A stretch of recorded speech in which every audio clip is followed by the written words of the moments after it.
pretty much done with that, finally. A couple little things to do, but I'm gonna put it up against the wall and it's pretty well done. I've got it running. I need to put the box, the starter box. You can see it's just hanging down here. And I turn that on, that light will come on, which is kind of cool.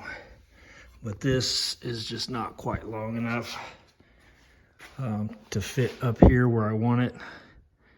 And so I'll have to get another piece of that and rewire and all that. But for right now, that's it. I think here used to be the little welder thing, and I didn't come with it.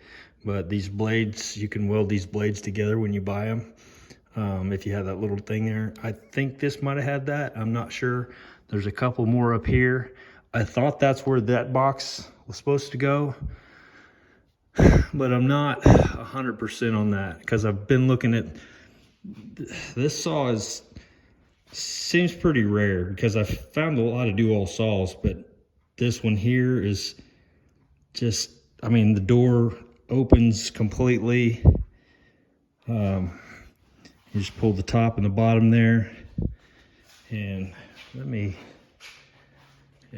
just open it.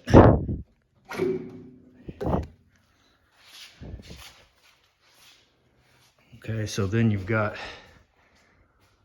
that, and that door is kind of unique. A lot of them don't have that one-piece door like that, and so finding where that box actually went. I've seen some of them right here. Well, there's no holes for that. So I'm like, where in the heck did they put that box? Oh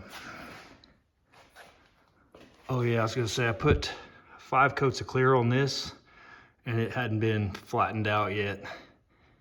Because I'm gonna let it sit and cure, but I just playing, I had enough clear left over. I thought, well, I'll just shoot.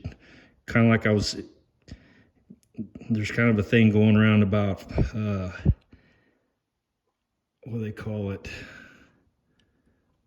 I'm drawing a blank right now.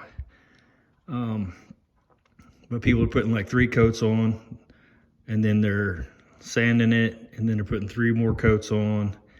And my understanding is that's kind of a waste of time, really, when you have it where you got to go ahead and put 4 or 5 coats on it, and then block it flat to get it, the way you want it. Instead of, that's a lot of extra work, basically, is what I'm being told. So I cannot, for the life of me, think of what they call that.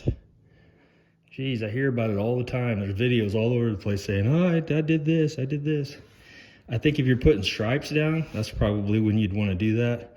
But if not, I don't know that it makes that big of a difference according to what I'm understanding. And it actually, okay, I'm digressing. It doesn't matter. So yeah, there's that. You can see I went ahead and hand painted inside there. I still need to come back and finish knocking all this stuff down to where it's silver, like this here is. Basically, I just took a nib block that's really flat and just come back over and sand it. But I'm gonna have to take this back off, and I'll do that then, because I'm putting a stripe down the front, which may seem stupid, but it was an idea of mine. I thought would be kind of cool. We'll see. If it's not, it's just a decal, so if it looks dumb, then you can always take it back off. But it's about 6 foot long, black stripe. Go down the front, and then I bought, that color came from a Hellcat. It's called Destroyer Gray. That color actually was called a different gray, but basically they're all the same. They're making all this same gray color. You're gonna see them everywhere. I have. Jeeps are making it. I've seen Kias with it. I've seen all kinds of, but anyway, that idea came from a Hellcat, a gray Hellcat with a black stripe. So I thought that'd be cool.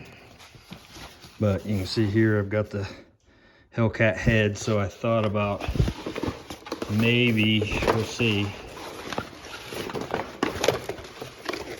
putting that stripe down, and then this is not going to cooperate, but then maybe putting that head kind of in the middle of that stripe, down here, down low, kind of in the middle of that, have that stripe. The stripe's gonna go all the way from up here, behind this, down, straight down.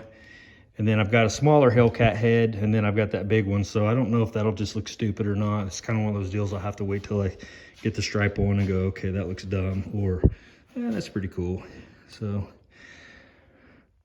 So yeah, that's it. I've got to cut this out, which I'll use the bandsaw to do. And yeah, I detailed this thing, super detailed, meticulously, inside and out. New tires, new, that looks like it needs to be adjusted back a little bit. It should run right about the center if I understand correctly.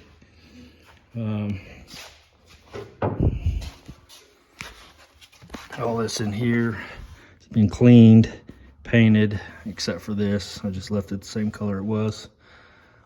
Yeah, it's a pretty basic little guy. Of course, these were green, and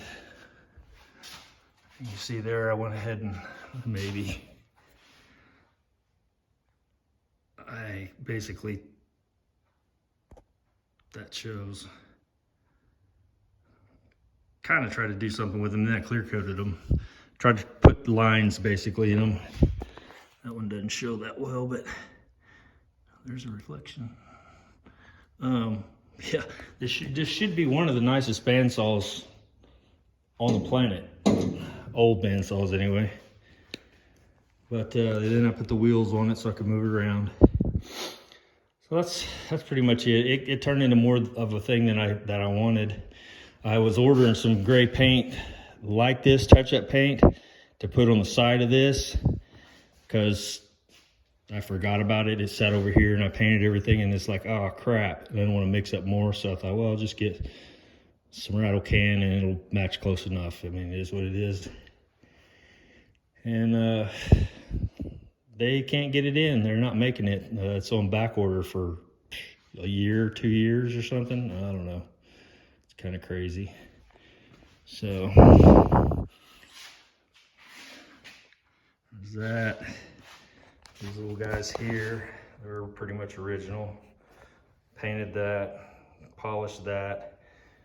That's my high and low speed, which this is so cool because you can see this little guy here, how it shows.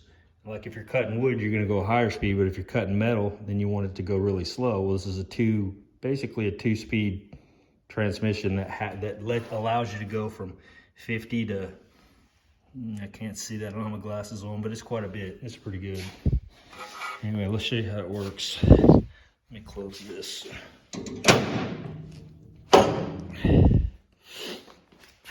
So yeah.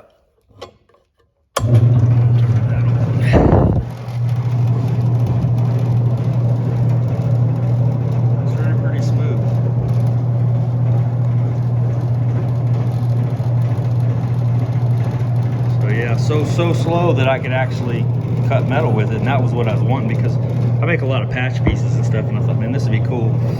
But I may end up having to buy a 1/4-inch blade. I've also thought about throwing this on eBay and see if I can sell it, because I've got about 400 bucks in it, and a bunch of them are going for $2,500 to $3,000, and I thought, shoot, I can make a couple $1,000 off of it. That'd be pretty cool. A new box, like I said, that thing there I need to put up. I like that light. That's way better than the other box was. I think that'll be cool when it's on. That little light will be on. But the other box, is here, and I don't think this was the original box for it, and it just doesn't look like that would be the original box for it. And this is probably a 3-phase box. Well, it's probably 1 in 3-phase, but because they had it working on this. But anyway, this is pretty hokey, and I just didn't care for it. I found that one. That's a square D. That one's a square D also, so that won't be an original piece, but it still will be more cool, I think. Like I said, I'll put it up there and I turn it on, that orange light or the red light will come on, and you know it's on, and you know. Anyway, it's just kind of a little thing I thought was cool. So anyway, yep, that's that. So, like I said, it didn't really take you long for all that, because who wants to watch the bandsaw being restored? Actually, there are videos out there, people doing it, but yeah, I'm sure there's probably a small niche for this. But I think I'm gonna put it right up against the wall there and use it as much as I can. And like I said, if I decide to sell it, I may just throw it on eBay, see what I can get out of it. So anyway, that's it, guys, and hope you have a good week, and we'll talk to you next time.